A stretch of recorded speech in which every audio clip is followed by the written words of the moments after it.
Magandang umaga sa lahat. Ngayong umaga ay babasahin po natin ang ika-33 kabanata ng Kronika at magbabahagi ng salita ay si Pastor Jason.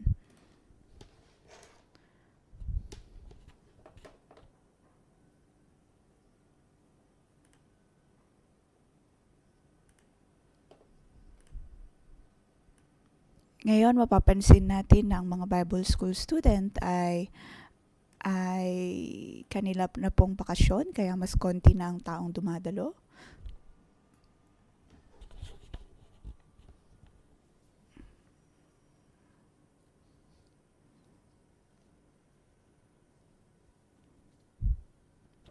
Ang kabanatang ito ay napaka-espesyal.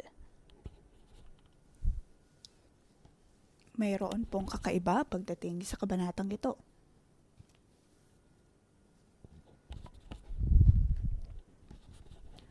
Sa libro ng mga hari at sa kronika, nabanggit ang mga hari at dito nga sa chapter 33 nabanggit ang tungkol kay Manase. Bibigyan po natin ito ng pamagat na tanging si Jehovah ang Diyos.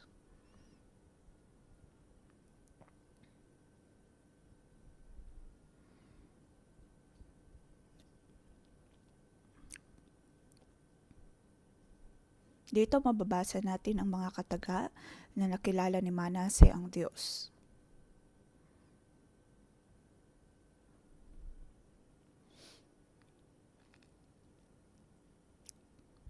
Hahatiin po natin ang kabanatang ito sa 4 na kabanata. Una ay verse 1 to 9.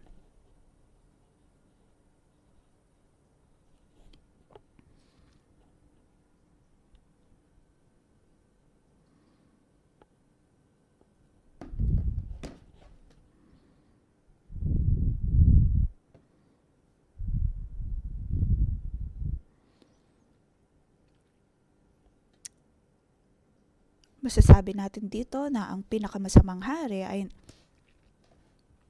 naritong ipinakita kung gaano mapasensya ang Diyos. Sa verse 1, si Manases ay 13 gulang ng baging hari ng Judah. 55 taon siyang naghari sa Jerusalem. Ito pong pinakamahabang paghahari ng isang hari sa Jerusalem.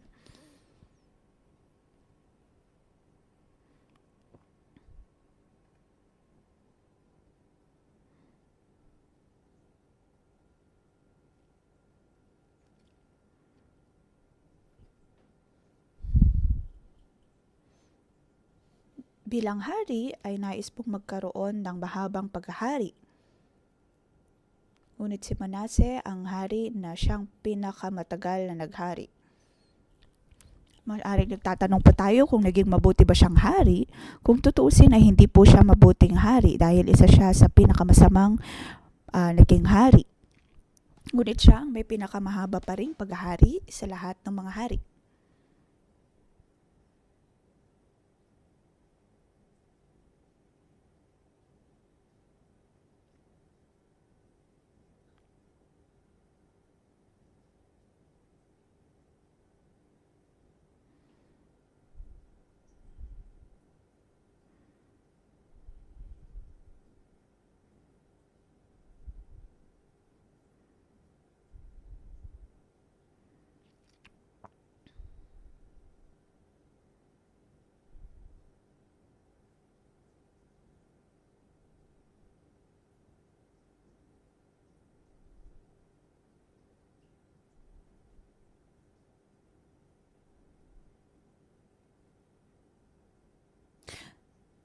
Kung matatandaan po natin, dinala ng Diyos ang mga Israelita sa Kana hindi dahil sa kanilang kabutihan,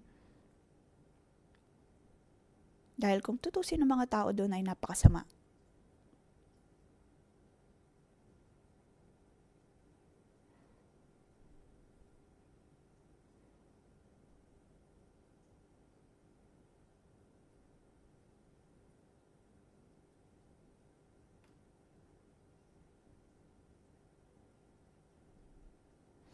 Ngunit makikita natin dito na si Manase, isa po siya sa mga naging hari at sabi sa verse 9, Iniligaw ni Manase ang mga taga-Juda at Jerusalem, inakay niya mga ito sa mga kasamaang masahol pa sa kasamaan ng mga bansang nilipol ni Yahweh nang sakupin iyon ng bayang Israel.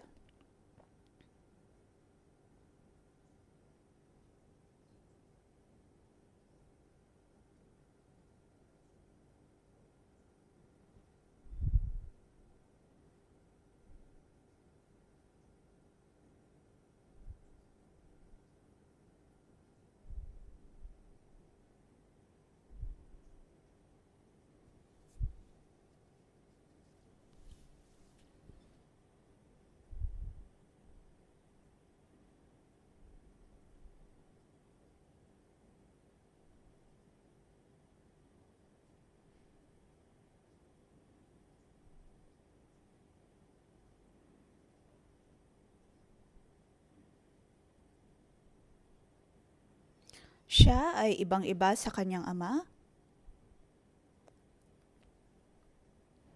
dahil kung anuman ang winasak ng kanyang ama ay kanya muling ipinatayo. Sabi doon sa verse 4, nagtayo siya ng mga altar ng mga pagano sa templo sa lugar na sinabi ni Yahweh kung saan siya sasambahin magpakailanman.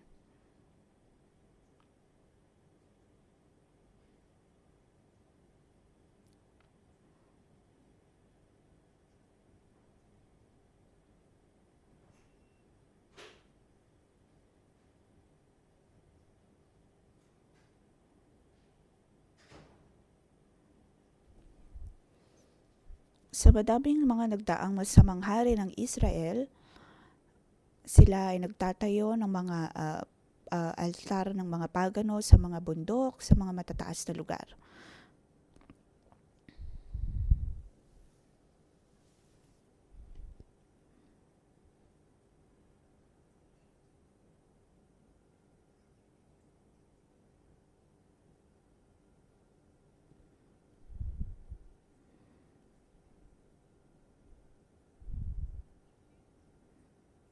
Na para bang sinasabi mismo ni Manase sa Panginoon na hindi siya naniniwala sa Diyos at hindi siya magtitiwala sa Kanya, puno ng kayabangan at puno ng kasamaan.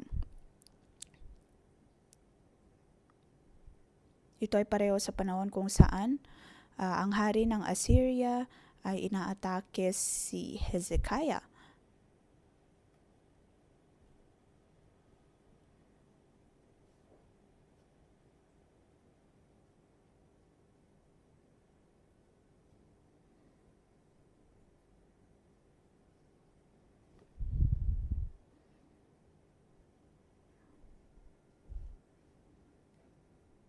Ang pagsamba sa mga Diyos-Diyosan ay masama.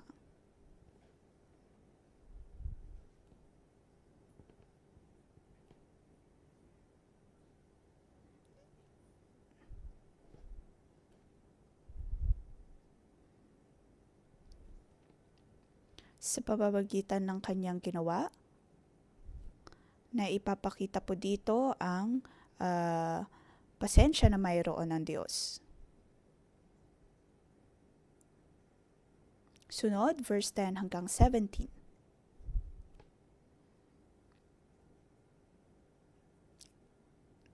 To 17.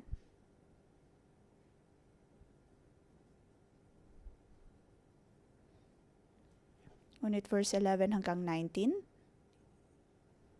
iyon po ay kakaiba. Iba sa libro ng Kronika.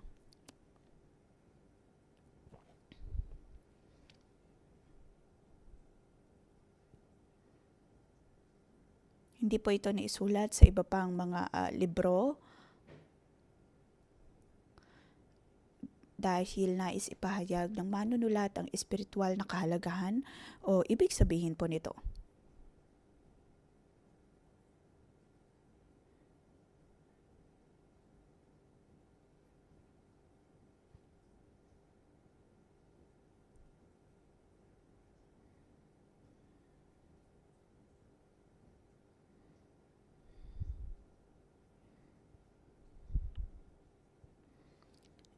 Si Manase ay naghari ng 35 taon, ngunit ipinakita pa rin ng Diyos ang kanyang katwiran at ang kanyang ang kanyang kalwalhatian, kanyang katuwiran, at ang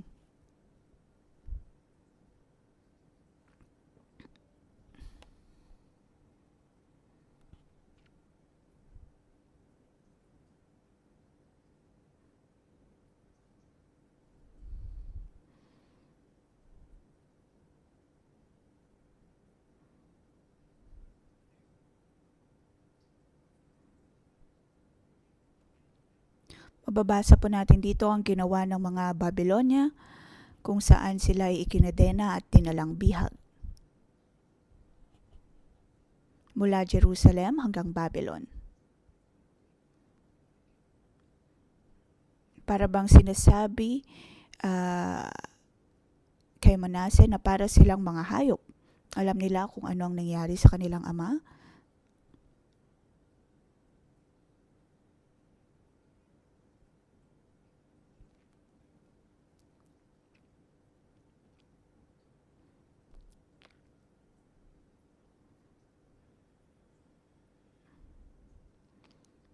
Dahil kung matatandaan po natin, pagdating kay Hezekiah,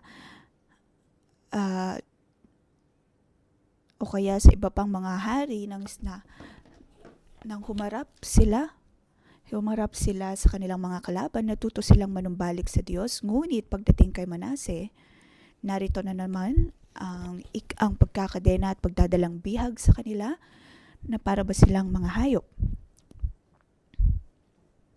Dinala sa Babylon na parang mga hayop.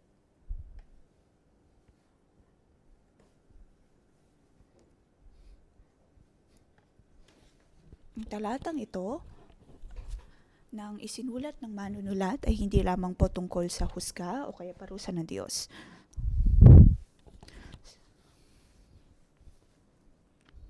Sabi sa verse 12, sa oras ng kagipitan ay nagpakumbaba siya na nalangin sa Diyos niyang si Yahweh at humingi rito ng saklolo.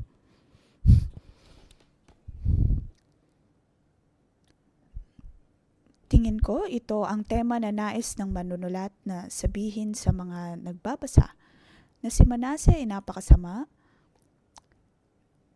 at ang kanyang kasamaan ay napakalala. Ngunit sa kanyang paghingi ng tawad,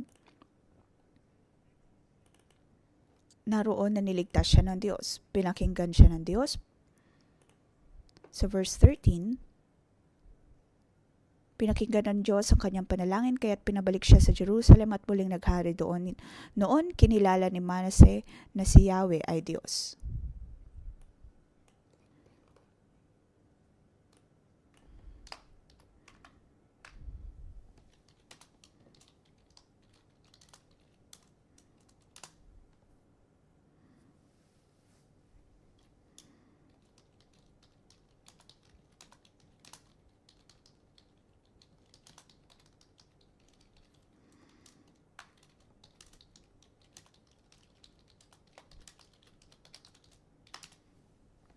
Maaring may mga nagsasabi na katapusan na ng buhay ni Manase dahil sa ginawa ng mga taga-Babylonia. Kung tutusin ay halos mamatay na siya. Ngunit sa sitwasyon na yon, nang nanumbalik siya sa Diyos, humingi ng tawad, naroon na pinakinggan siya at pinabalik sa Jerusalem.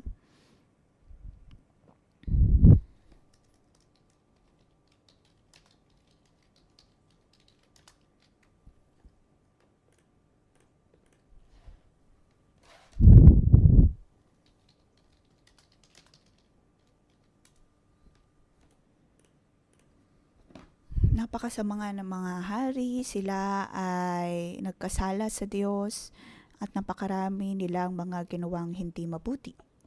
Kung kaya naman sila ay humaharap ng iba't ibang mga paghuhusga. Ngunit naroon ng Diyos na patuloy pa rin na nagpapatawad. Dahil maging si Manase ay pinatawag din ng Diyos.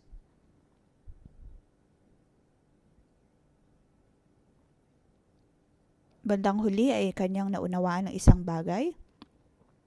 Siya ay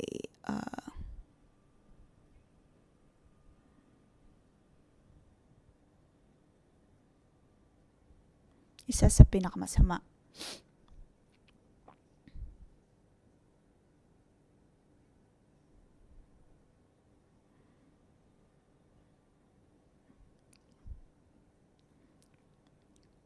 Ngunit maging ang mga makasalanan ay kaya pong gamitin ng Diyos. Kaya naman sa paghingi ni Manase, nadinig siya ng Diyos.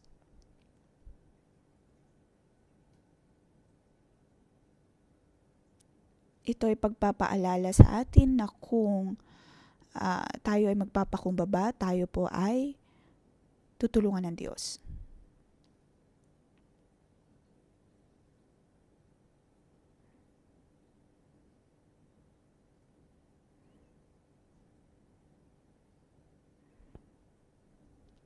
Kung makikita po natin ang buhay ni Manases, maaaring may mga pagdadahilan po tayo sa ating kaisipan.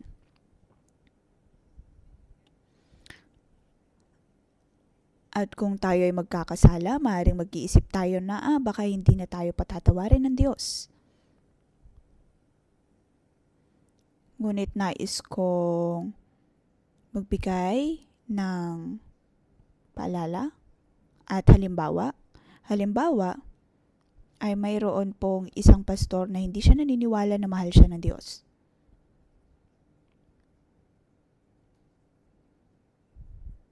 Siya ay pastor na nag-iisip na mahal lang siya.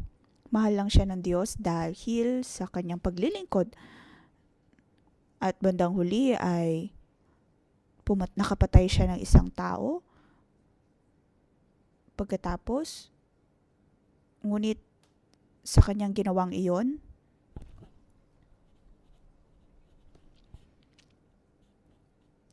mas nakilala niya ang pag-ibig ng Diyos. Maaaring ganito din po tayo na sa ating puso hindi natin masiyasat kung talaga bang mahal tayo ng Diyos. Ngunit sa pagkakataong tayo ay humarap na ng isang dagok, doon po natin makikita ang kabutihan ng Diyos.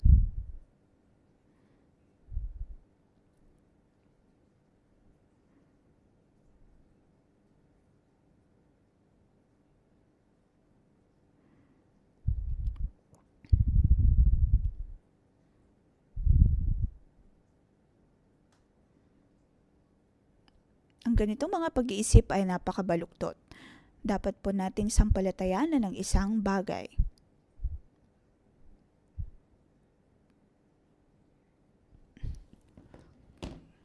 Kung tutusin, ang Diyos ay mahaba ang kanyang pasensya. At sa paghingi ng tawad ni Manases sa Diyos, naroon na handa siyang patawarin siya.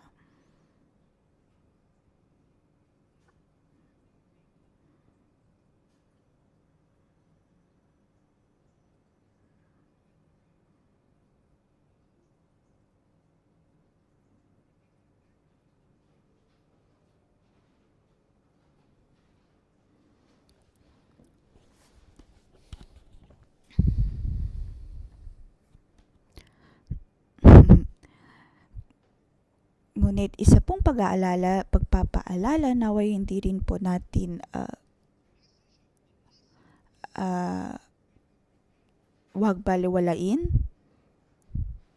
ang kabutihan at habag at biyaya na ibinibigay ng Diyos kung saan paulit-ulit tayong magkakasala dahil lang alam po natin na siya ay nagpapatawad.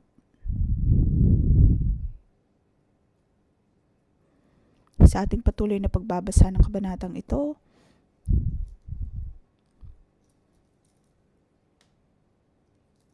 ito ay nagpapakita din kung anong magiging itsura ng ating kinabukasan. Dahil pasama ng pasama ang tao, at kung walang pagpaparusa o kaya ay paghahatol ng Diyos, hindi po natin makikita kung gaano tayo kasama at hindi tayo matututong manumbalik sa Kanya. Katulad ng nangyari kay Manases.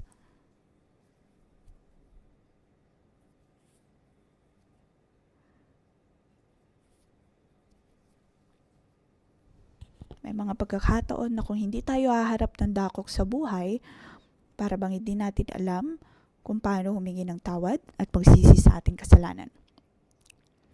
Ikatlo, kung tayo ay mananalangin sa Diyos, tayo ay Kanyang maalala.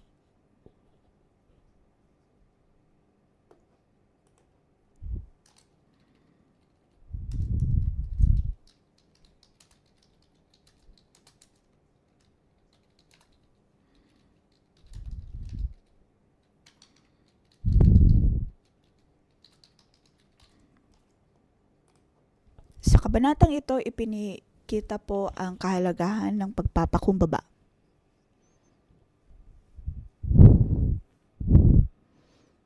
Unang kalahati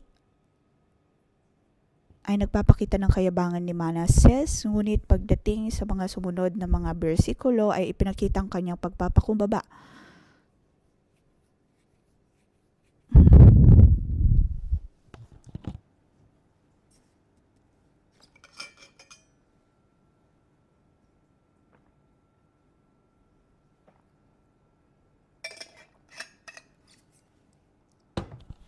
Ang Diyos ay Diyos at ang tao ay tao, kaya mahalaga na tayo po ay magpakumbaba sa Kanya. Laging magpakumbaba at magtiwala sa Diyos. Hanapin ang Diyos. Tanging sa paggawa po nito, na ang lahat ng bagay ay kikilos ayon sa kalooban ng Diyos.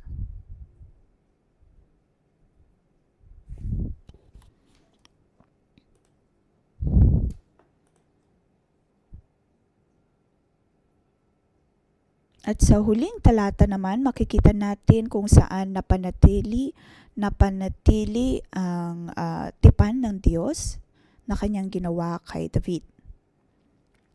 Si Amon ay 22 taong gulang nang maging hari at 2 taon siya naghari sa Jerusalem. Siya din po ay naging masama katulad ni Manases. Ngunit di tulad niya, si Manases ay naghari ng 35 na taon, samantalang si Amon ay 2 taon lamang.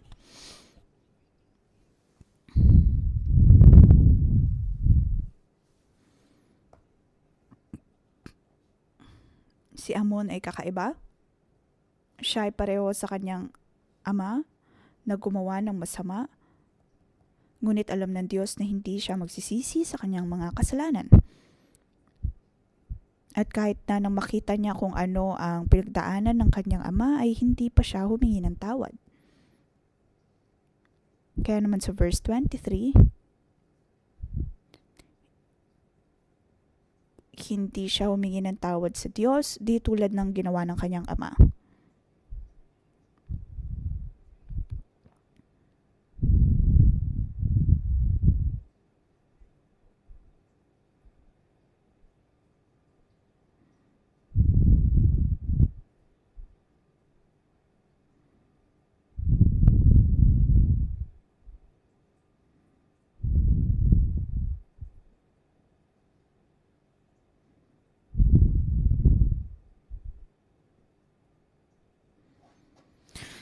Mababasa po natin dito na hindi nagtagal si Amon sa kanyang paghahari.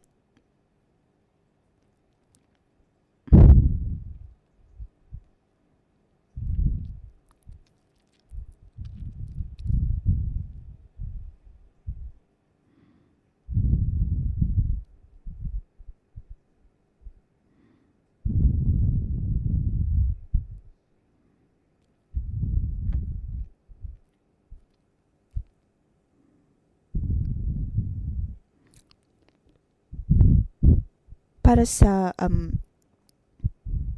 Israel, naroon ang sabuatan sa mga hari, ngunit iba naman ang nangyari sa Juda.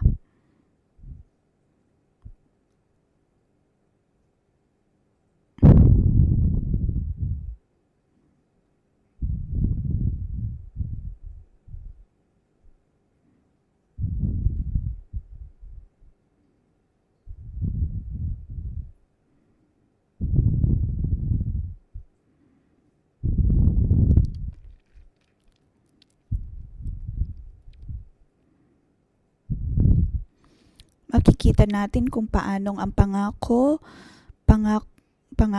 ni David ay pangako ng Diyos kay David ay patuloy na pangyayari dahil tanging sa pamilya pa rin ni David nanggaling ang bawat hari ng Juda.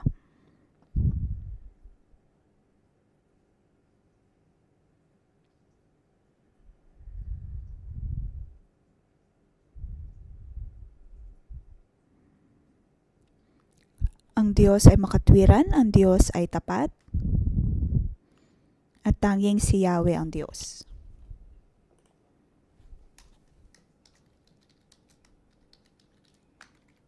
Kaya naman sa kahit anuman pong sitwasyon na mayroon po tayo, naway wag po tayong mawalan ng pananampalataya.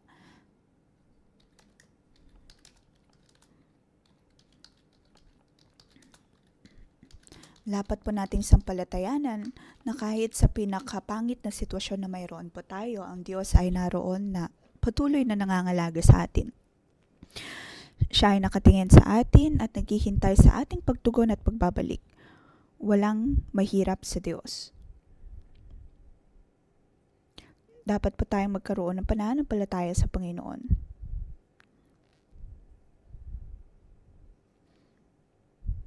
Maaaring hindi po natin maunawaan kung bakit tayo nagkaganito. At nagtatanong kung bakit lagi tayong nahihirapan. Bakit laging may mga issue o kaya problema sa ating pakikipagrelasyon sa iba. At hindi natin alam kung paano ang makipag-usap sa Diyos, paano magtiwala sa Kanya, at paano lumabas sa bawat mahirap na sitwasyon.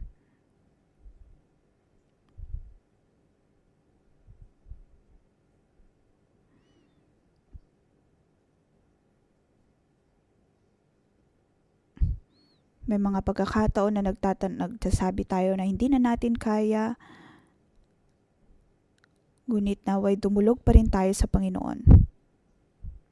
Nagtatanong, Panginoon, bakit lagi akong pinapagalitan ng iba? Bakit ang resulta ng aking mga ginagawa ay hindi kasing ganda ng iba? Na kahit ano man ang aking gawin, kahit sa aking pagdalo ng morning devotion, sa pagkakaroon ng cell group, bakit ako nahihirapan? Maaring ganitong mga pagtatanong at hindi po natin maunawaan. Kaya naman ang pinakamadaling isipin ay ang hindi tayo mahal ng Diyos. Ngunit hindi po ito totoo.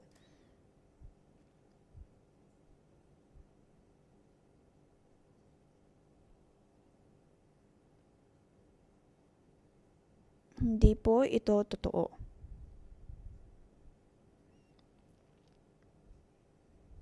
Marami pong problema sa ating buhay na hindi natin makikita. At kailangan po natin ang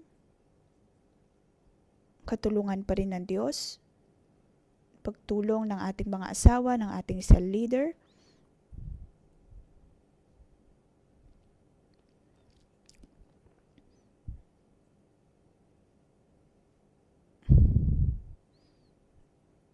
naway makinig pa tayo sa kung anong sinasabi ng Diyos sa atin. At sa pagkikinig natin sa iba, maaaring matanggal po ang bawat pagdududa dahil ang Diyos ay mabuti, napakabuti. Kahit na tayo ay napakasama, ngunit kaya po tayong iligtas ng Diyos. Katulad ni Manase, maaaring siya ay masama, ngunit iniligtas pa rin siya ng Diyos.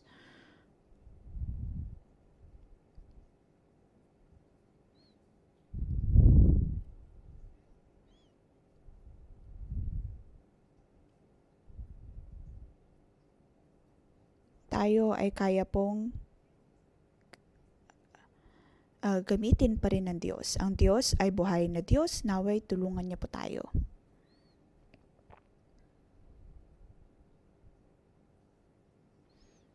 Mga kapatid, tayo po ay tumayo at tayo ay dumulog sa Panginoon at sabihin sa Kanya, Panginoon, ang aking buhay ay para lamang sa iyo. At aking ipinagkakaloob ang aking buhay sa iyo sa ngalan ni Jesus.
Itaas po natin ang ating kamay, Panginoon. Kami ay dumudulog sa iyo. Kami ay humaharap sa iyo, O Diyos. Sa iyo, O Diyos, ay naroon ang pagpapatawad at pag-ibig.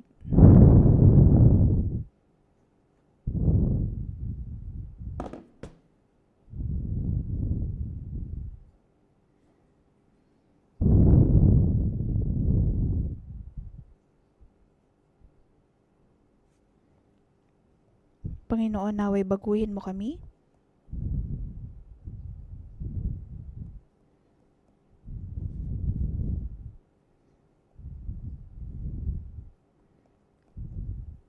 Panginoon, pinupuri ka namin. Ikaw ang Diyos na nagbabago ng amin pong mga buhay. Mga kapatid, tayo po ay magpuri sa Diyos. Ang ating Diyos ay Diyos na mahabagin at Diyos na tapat. Siya ay puno ng kabutihan.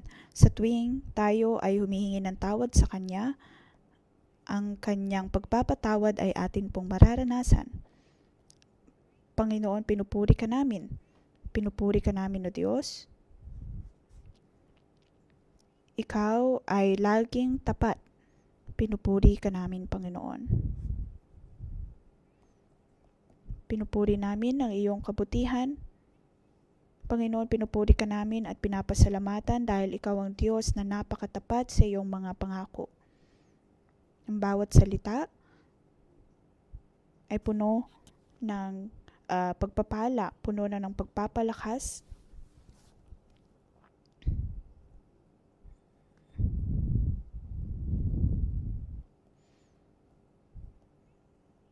Panginoon, tinawag mo kami ayon sa aming ngalan.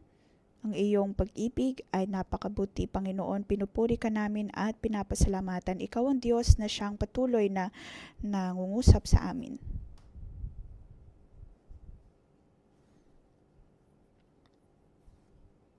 Panginoon, mayroon kang habag at biyaya para sa amin dahil kami ay iyong mga anak. Ang iyong paningin ay kailanman hindi lumalayo. Maraming salamat sa iyong pagpapatawad, sa iyong kabutihan, sa iyong pag-ibig. Panginoon, pinupuri ka namin. Tuwing sinasabi namin, O Diyos, o kaya pinupuri namin ang iyong kabutihan. Panginoon, sa aming panalangin, kami ay iyong iniligtas. Pinupuri ka namin, O Diyos, dahil sa iyong kabutihan.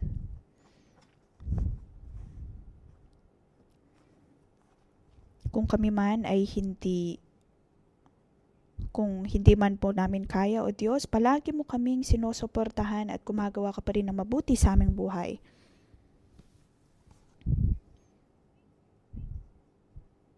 Ang iyong kabutihan ay naroon na laging tumutulong sa amin, binabago ang aming mga sitwasyon sa buhay. Ikaw lamang, O Diyos, na napakabuti, ang Diyos na siyang nagmamahal sa amin. Panginoon, pinupuri ka namin.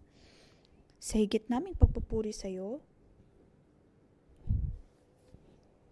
naway makita din sa aming buhay ang iyong pag-ibig. Tanging ikaw, O Diyos, ang aming Panginoon. Ikaw ang lahat-lahat sa amin. Panginoon, pinupuri ka namin.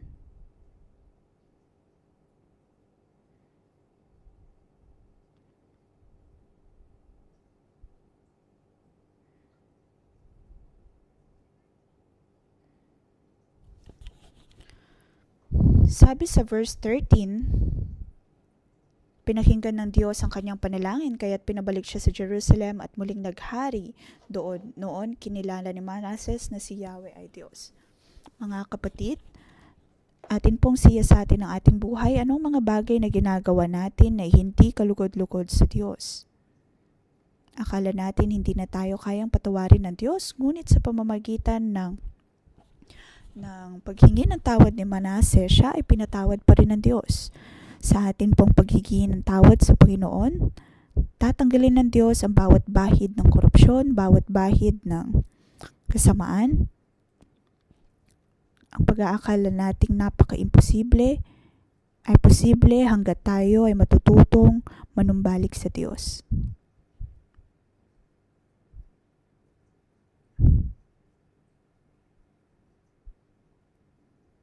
Naway maramdaman ninyo ang pagpapatawad ng Panginoon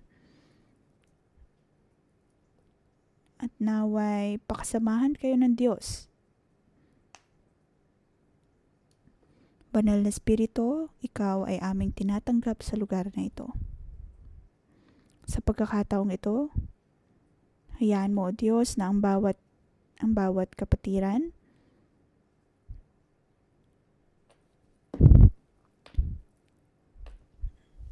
maaring paulit-ulit silang humihingi ng tawad, nagsisisi sa kanilang mga kasalanan.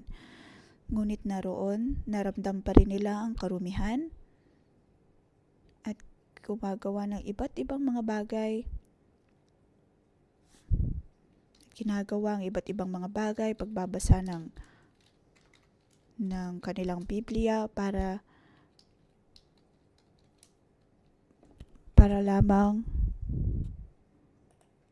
bilang tanda ng kanilang paghingi ng kapatawaran. Ngunit Panginoon, naway ang katotohanan na nagmumula sa iyo ang siyang tumulong sa kanila.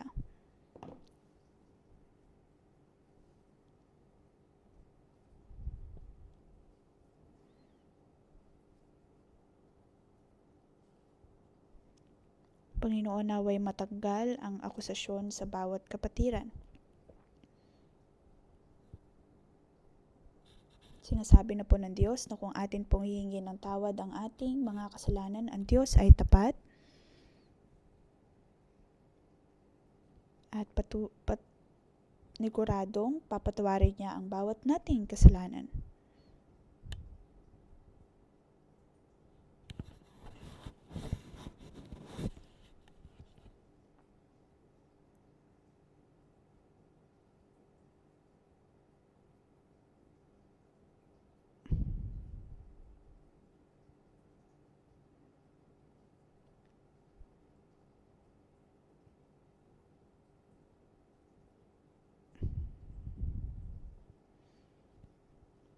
Banal na Espiritu, naway patuloy kang magministeryo sa iyong mga anak.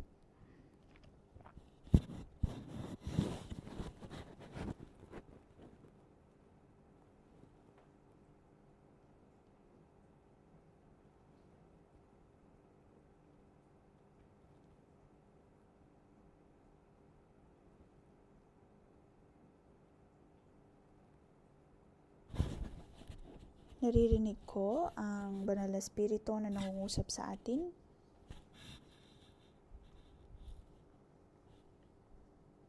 Aking anak, ang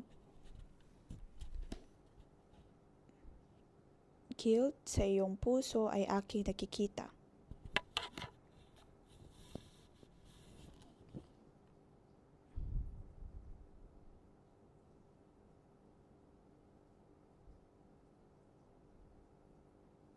Ngayon ay nais kang palayain ng Diyos. Aking anak, sa iyong puso naway magkaroon ka ng desisyon.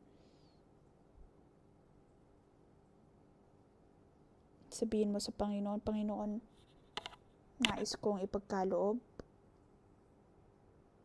ang bagay na ito sa iyo. Panginoon, naway tanggapin mo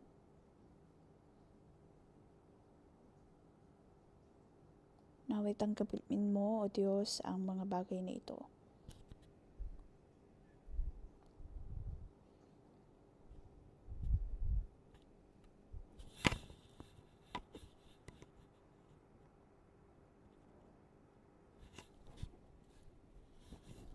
Naway ipagkaloob ng Diyos ang kanyang kalakasan. Ang Diyos ay mabuting Diyos. Ang Diyos ay napakabuting Diyos. Sampalatayanan mo lamang siya sa iyong buhay, sa iyong puso. Naway tanggapin mo, Diyos. Ang Diyos ay narito.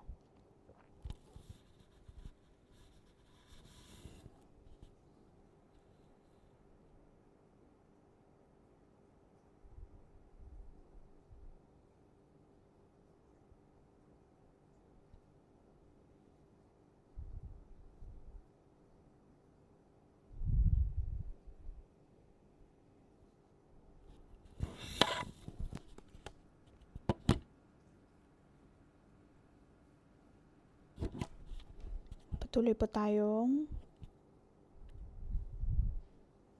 magkaroon ng ugnayan sa Diyos. Sabihin natin sa Kanya, Panginoon, kahit anumang gawin ko ay alam mo, anumang gawin ko ay iyong alam. Dahil ikaw ang Diyos na nakakaalam ng lahat at ng maraming mga bagay.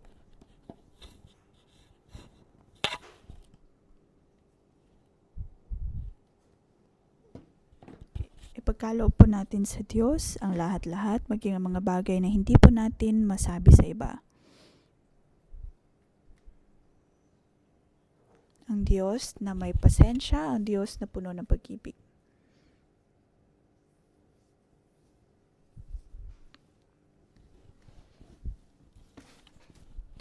Hayaan po natin na ang pag-ibig at ang pagkapatawaran ng Diyos ang pumuno sa atin.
Mga kapatid, inyo bang nakikita ang bukas na kamay ng Diyos?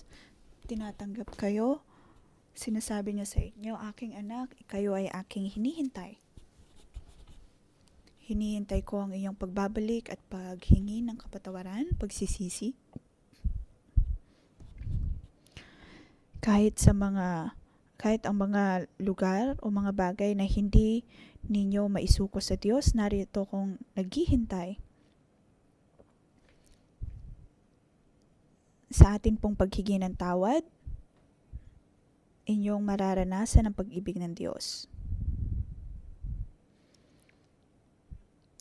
Inyong mararanasan ang pagtanggap ng Diyos. Ang Diyos ay tapat. Kahit anuman pong sabihin ng Diyos, ay mapapangyari sa ating buhay.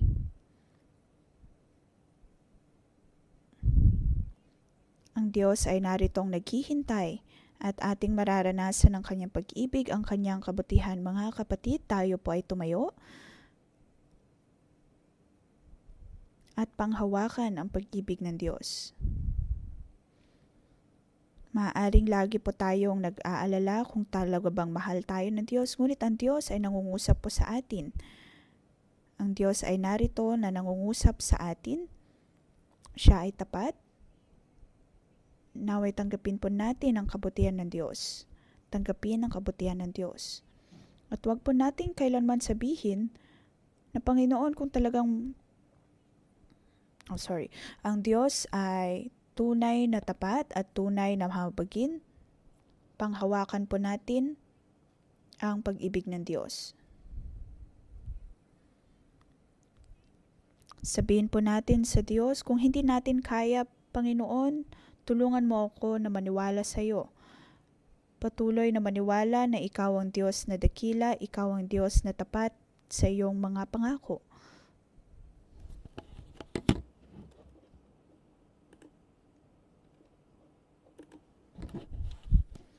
Mga kapatid, tayo ay tunay na mahal ng Diyos. Sinasabi din po ng Espiritu ng Diyos na tayo ay Kanyang mahal.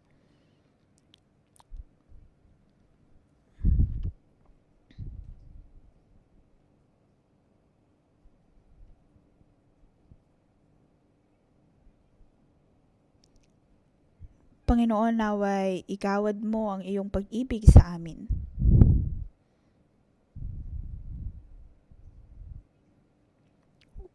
Walang anumang bagay o Diyos ang makapaghihiwalay sa amin sa iyong pag-ibig.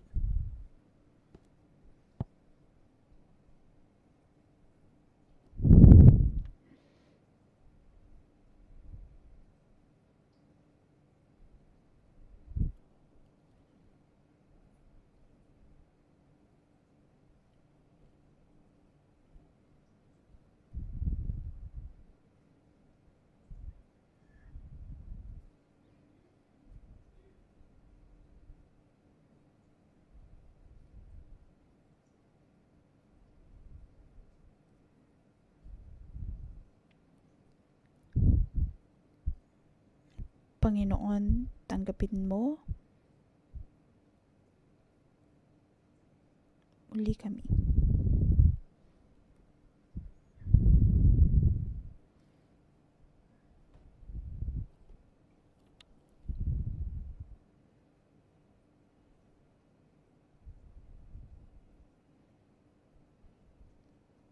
Sampalatayanan po natin na ang Diyos ay tapat.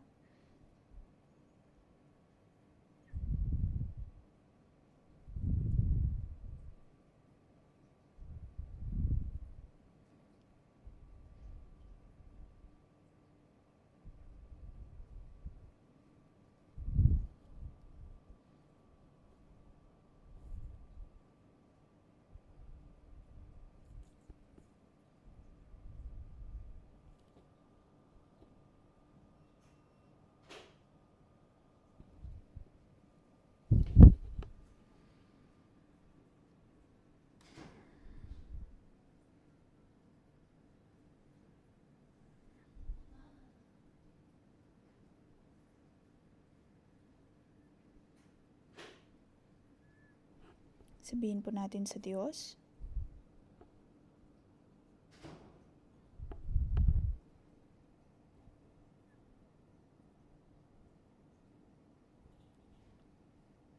Panginoon, narito kami na iyong mga tunay na anak. Ako ay naniniwala sa iyo.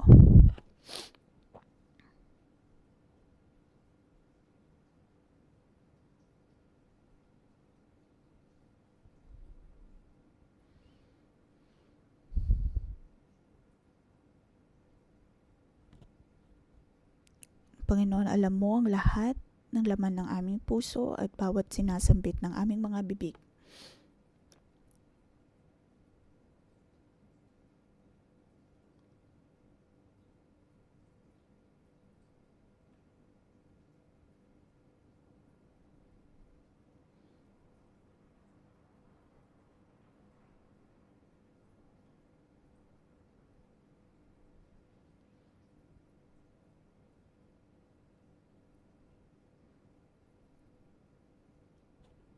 Panginoon, pinapasalamatan ka namin. Panginoon, maraming salamat.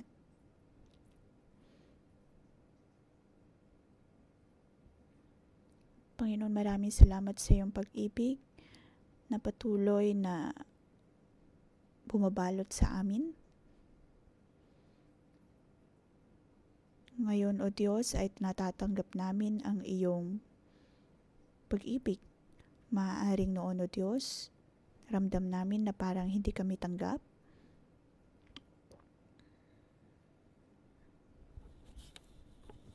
laging napapagalitan, laging napaparusahan kung kaya hindi namin alam kung anong pag-ibig.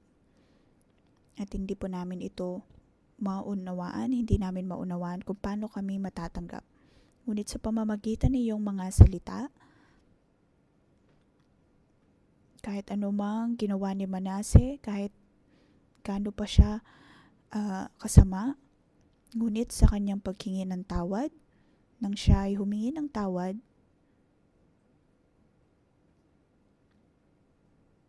nang pinili niyang humingi ng tawad, naroon na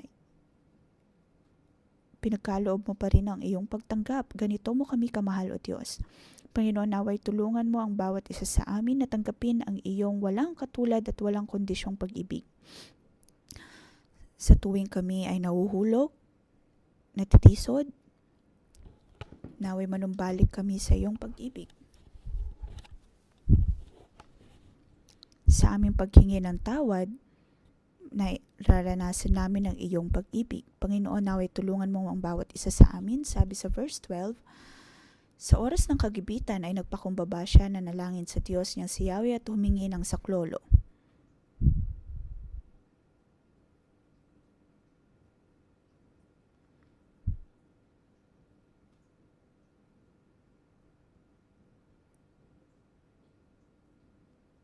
Mga kapatid, sa atin pong mga buhay,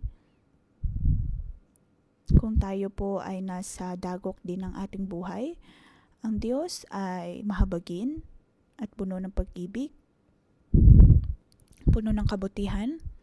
Ang mga tao na kanyang minamahal ay kanyang dinidisiplina. Kung sa tingin ninyo kayo ay dinidisiplina ng Diyos sa financial man, sa kabuhayan, sa kalusugan, at tingin ninyo hindi kayo makalabas mula rito, ngunit ngayon, katulad ni Manases, sa kanyang dagok na nararanasan, siya ay nagpakumbaba sa Diyos. Maaari po tayong umupo, o kaya'y lumuhod, o kaya'y kung gusto po ninyo,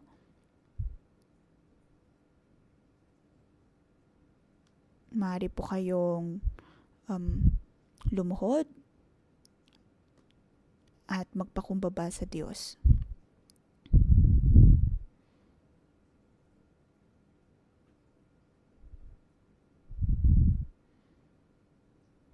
Panginoon, ako'y dumudulog sa iyo.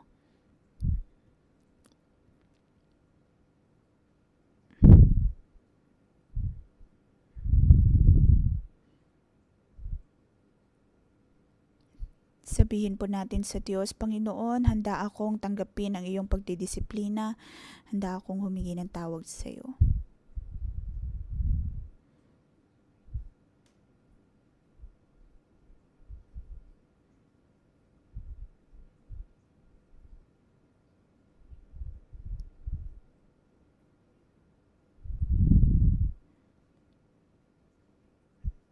Panginoon, kami ay dumudulog sa iyo.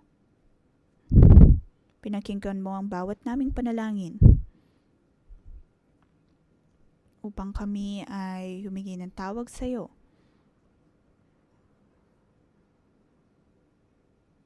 Panginoon, kami ay nasa iyong pagdidisiplina.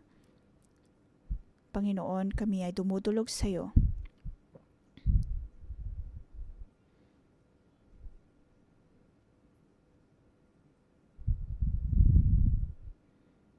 Panginoon, naway tulungan mo kami.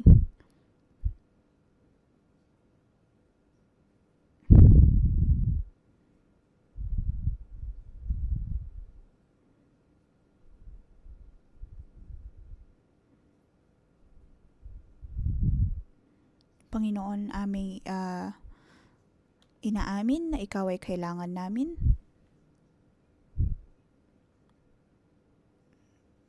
Handa kami, O Diyos, na ipagkaloob ang lahat sa iyo.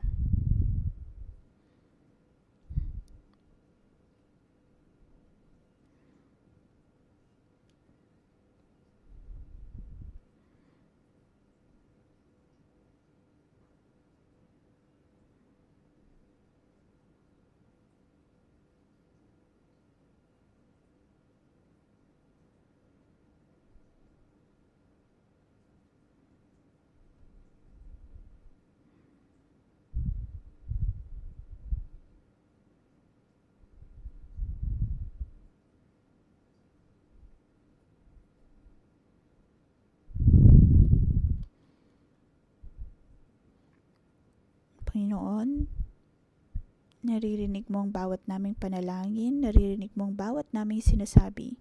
Panginoon, kami ay mali. Madalas ay umaasa lamang kami sa aming sarili.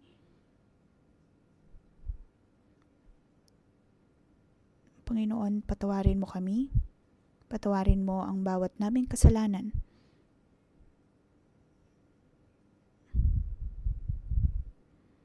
Naway maghari ka sa aming mga puso. Tanging ikaw, O Diyos, ang mabuting Diyos.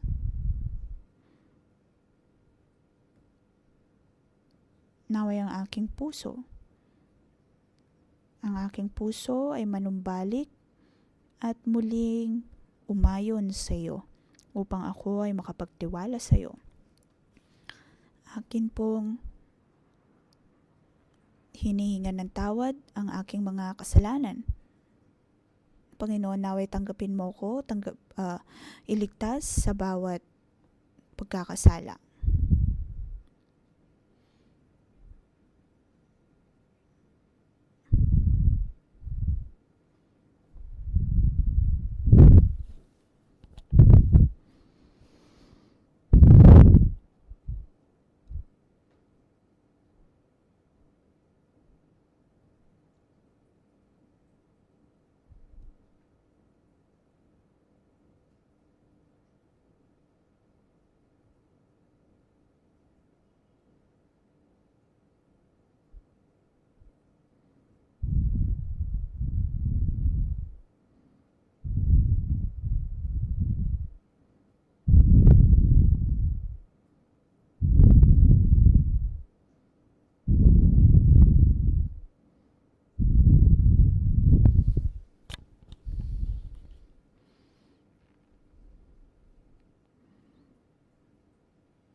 Mga kapatid, tayo po ay tumayo at atin pong purihin ang Panginoon. Panginoon, ikaw ang natatanging Diyos sa aming buhay.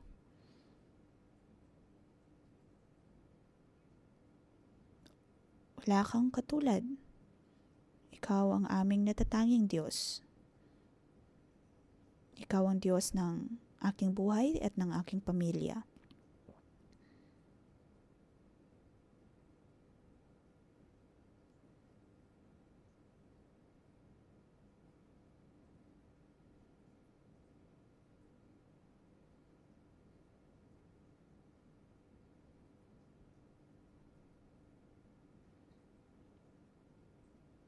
Panginoon, tanggapin mo ang aming pag-ibig. Maaaring ito ay napakababaw, mabilis na magbago. Ngunit muli mo kaming tinatanggap.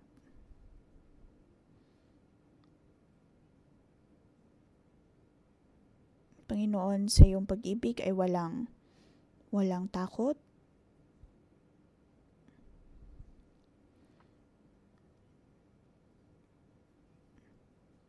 Panginoon, dahil sa iyong pag-ibig kami ay nabibigyan ng kalakasan. Hindi kami natatakot. Panginoon, kami ay dumudulog sa iyo. Natanggap namin, O Diyos, ang iyong pagliligtas. Walang takot dahil sa iyong pag-ibig. Natatanggap ang iyong kapatawaran. Atin pong itaas ang ating mga kamay, sabihin natin sa Diyos, wala tayong takot. Panginoon, kami ay dumudulog sa iyo. Naritong tumatanggap ng iyong pag-ibig. Panginoon, naway samahan mo kami. Maraming salamat. Maraming salamat sa iyong patuloy na pag-ibig sa amin. Hindi namin kailangang magpaligoy-ligoy, maligaw. Tanggapin lamang ang iyong pag-ibig. Mga kapatid, gamit ang ating mga bibig, sabihin po natin sa Diyos na tayo ay kanyang minamahal. Sabihin natin sa Diyos, Panginoon, naniniwala ako na ako ay iyong mahal. Maraming salamat sa iyong pag-ibig sa akin. Mga kapatid, buksan po natin ang ating mga bibig at sabihin natin sa Kanya na siya nga ang Diyos na patuloy na nagmamahal sa atin. Panginoon, pinupuri ka namin at pinapasalamatan kahit na hindi kami karapat-dapat. Ayon sa aming kaisipan ay hindi kami karapat-dapat, ngunit patuloy mo kaming sinasamahan. Nakita namin, O Diyos, sa buhay ni Manases, patuloy mo siyang minamahal, patuloy mong pinapatawad. Kami ay naniniwala, Diyos, na ang iyong pag-ibig, ang iyong pagpapatawad ay patuloy na sumasama sa amin. Tayo po ay tumanggap ng pagpapala. Sa ngalan ng Panginoong Hesus, kayo ay aking pinagpapala. Bawat araw, naway inyong maranasan ang pag-ibig ng Diyos. Huwag nakalimutan ang pag-ibig ng Diyos.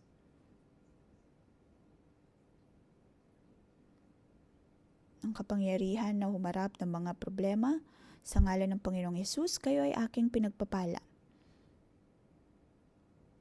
Na lagi ninyong panghawakan ang pag-ibig ng Diyos. Hindi ito mawawala. Sa ngalan ng Panginoong Hesus, aking pinagpapala ang bawat kapatirang narito na laging manatili sa Diyos. Laging manatili sa pag-ibig ng Diyos.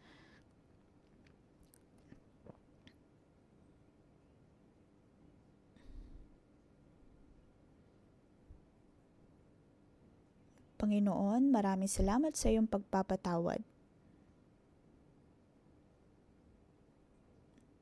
Hayaan mo, O Diyos, na maranasan po namin ang iyong pag-ibig, ang iyong habag at biyaya.